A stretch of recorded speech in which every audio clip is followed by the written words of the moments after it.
Spiderhead is an ultra-modern prison that resembles more of a hotel. This is science, Jeff.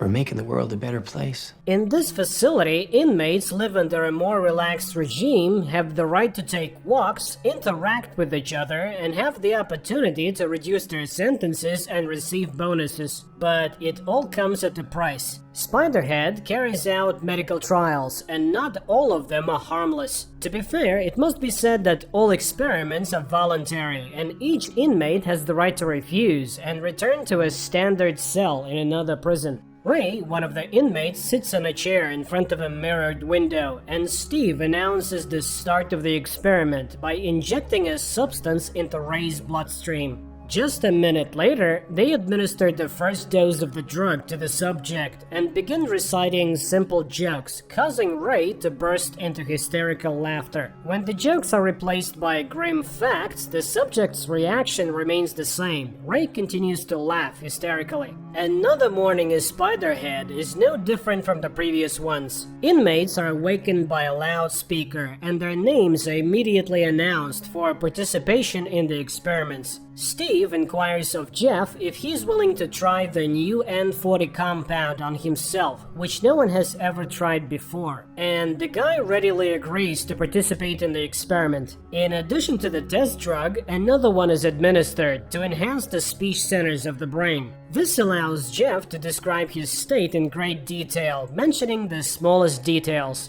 Returning to the Spiderhead compound, Jeff meets Lizzie and tells her about his walk today. Unfortunately, he can't recount everything he saw, because after taking the substance that enhances vocabulary, a side effect occurs. Jeff can't say even a few words. The only thing the guy remembers is that everything that surrounded him during the experiment, whether it was flowers or factory pipes, elicited the strongest feelings of love and admiration in him. In the evening, while sitting in bed, Jeff recalls how he ended up in prison. He and his friend decided to go for a joyride at the party, and the intoxicated Jeff took the wheel. The next day, the N40 trials, now called Cupid, continue, but this time, Jeff is not alone. Heather, a bold girl who changes her mind about her partner after just a few seconds of drug administration, is invited to join him. The couple's conversation lasts only a few seconds before they cannot resist and engage in intimacy. They don't care that they're being observed and filmed, as the substance completely disconnects their minds from their internal barriers. The process concludes with the young people confessing their love for each other, which delights Steve, and he instructs his partner Mark to closely monitor the subjects to see how they behave when the effects of the substance wear off. The couple feels awkward after what happened and tries not to talk to anyone about it. Jeff continues to spend his free time with Lizzie, not telling her about what happened during the experiments, and he avoids encounters with Heather.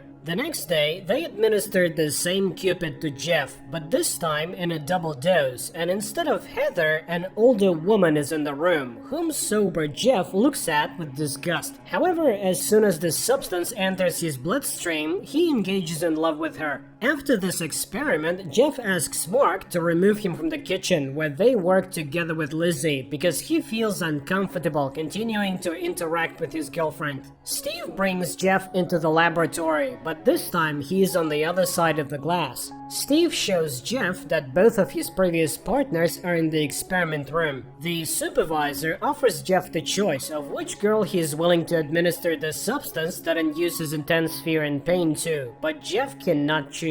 He is indifferent to both of the girls, and he cannot wish harm upon them. In the end, they simply release the girls, canceling the experiment. Having the right to another Friday walk, Jeff calls his girlfriend, who was with him on the night of the accident, but once again, he only gets the voicemail. In the evening, Jeff spends time with Lizzie, arranging a small Christmas surprise for her. When Jeff finds himself in the familiar chair in the laboratory, he sees Rogan in front of him, a massive inmate covered in tattoos. Jeff recalls everything that happened with the girls in the previous days and refuses the experiment. Nothing happens, and the men are simply released after a couple of minutes of silence. Jeff realizes what has just occurred. He and Rogan were partners with one of the female inmates, and she was supposed to choose which one of them would receive meds. Bursting into Steve's office, Jeff confirms his suspicions upon seeing Heather there. Furthermore, the doctor does not even argue with the inmate. On the contrary, he shows him a diagram of who is supposed to get close to whom under the influence of the drug. In response to Jeff's complaints, Steve reminds him that being in Spiderhead is a privilege, and if he's not satisfied, he can transfer to a regular prison, albeit without hope of early release.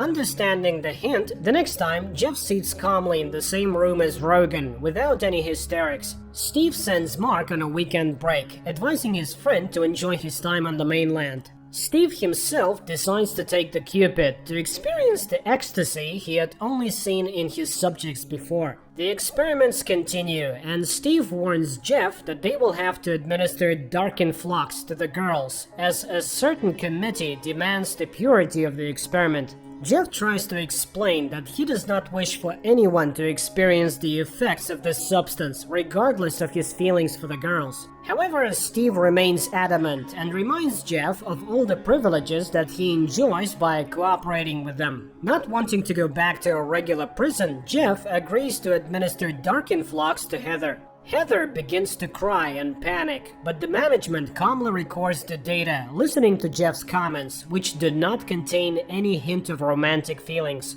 The experiment's goal is achieved, and Steve plans to conclude it, but an error occurs, and Heather goes out of control. She gets hold of a sharp object and frees herself from the torment caused by the dark influx. While Steve and Mark are busy with Heather, Jeff notices the lost keys belonging to the supervisor and finds a notebook with records of upcoming experiments and a lottery ticket with the same numbers as the names of the meds being administered. Seeing that Steve is no longer behind the glass, Jeff manages to lock the safe and toss the keys back so that the doctor does not realize that his secret is exposed. Steve warns Mark that if anyone finds out about what happened to Heather and he has to answer for it, he will drag everyone who participated in the experiment down with him. Lizzie participates in the experiments for the first time, and the first thing they administer to her is dark influx. After experiencing it, she meets with Jeff in a secluded place and shares her feelings with him.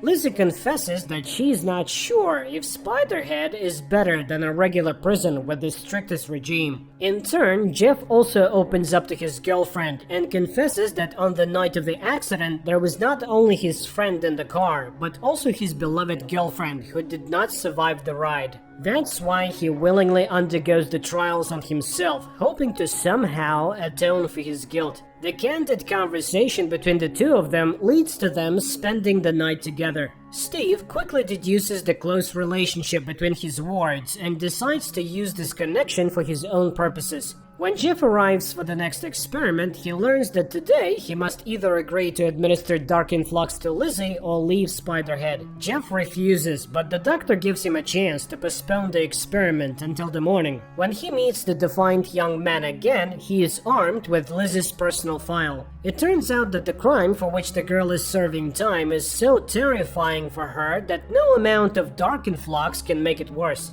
Steve watches with pleasure as Jeff adjusts the dosage scale to the maximum. However, it quickly becomes apparent to him that Jeff intends to experiment on him, not on his girlfriend. Mark, realizing that he has also fallen into Steve's trap with the inmates, decides to rectify the situation and hands the remote control to Jeff. The inmate receives all the necessary information from Steve and persuades him to open the main exit so that he and Lizzie can leave the prison. But the manager grabs the remote control and administers the maximum dose of dark influx to the girl, causing her intense suffering. He then smashes his cell phone to prevent anyone from canceling his command. The couple manages to free themselves from the effects of the meds and run out of the laboratory. At the same time, Steve announces over the loudspeaker that because of the fugitives, everyone else will be sent back to prisons, where their comfortable lives will come to an end. Jeff and Lizzie become the targets of a manhunt. Dozens of hardened criminals, including the massive tattooed Rogan, plan to deal with the couple, who deprived them of all the privileges of the facility. Steve tries to escape with the meds because police boats called by Mark are about to approach Spiderhead. Steve manages to leave the base and take off in a small plane before the police arrive. But since his remote control is shattered, meds are injected into his bloodstream in massive quantities. Another release of Cupid induces admiration, and the man steers the plane towards a tiny rocky island, seeing it as a paradise. Mark, on the police boat, watches as his former boss circles above the sea and then crashes into the rocks. Jeff and Lizzie hijack a boat and manage to sail away before the police arrive. Happy and free, the young couple regrets only that Steve did not invent a substance that could induce self-forgiveness. And that's how the movie ends.